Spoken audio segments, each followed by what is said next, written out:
300 अरब का एक मरबूत development plan दिया है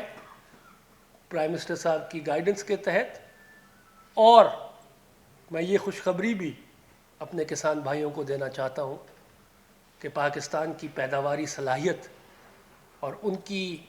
अखराजात जो फसलों पे आते हैं, खाद सबसे बड़ा कंपोनेंट है। और इंशाअल्लाह कल ही, मैं पूरी उम्मीद हूँ कल या परसों, कल ही इंशाअल्लाह जो JIDC 400 रुपये खाद के ऊपर है, यूरिया के ऊपर, उसको भी ख़त्म किया जा रहा है ताकि कॉस्ट ऑफ प्रोडक्शन भी कम हो।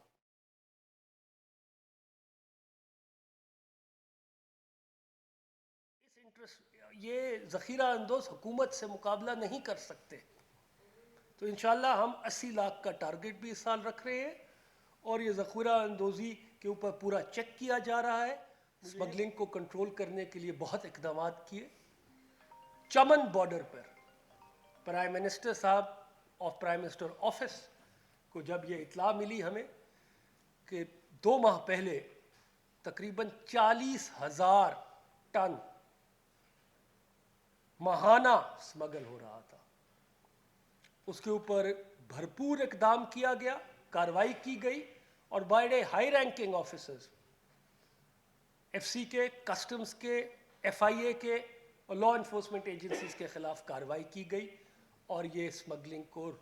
रोकने के एक इक़दाम की मैं आपकी गुज़ारिशात थी। मैं बड़े वसूख से ये कहना चाहता हूँ कि हम वफाकी हुकूमत पाकिस्तान की गंदम और आटे की आवाम की ज़रूरत को बहुत अच्छी तरह समझते हैं। और पिछले साल जो हमारा गंदम की तकरीबन 12 लाख टन पैदावार कम हुई मौसमी हालात की वजह से, जो टारगेट था अप्रैल में, आपको याद होगा मार्च अप्रैल में बारिशों ने, तो इनको देखते हुए ये भी हमने फैसला कर लिया है कल हम ECC से कि हम इंपोर्ट करेंगे, ताकि क्लाइमेट चेंज जो दुनिया में एक बहुत ज़्यादा असर छोड़ रहा है, उसका भी अगर खुदा न खास्ता इस साल भी अगर कोई असरात हो तो हमारे पास वो बफर स्टॉक होना चाहिए। इसलिए मैं पूरी कौम के सामने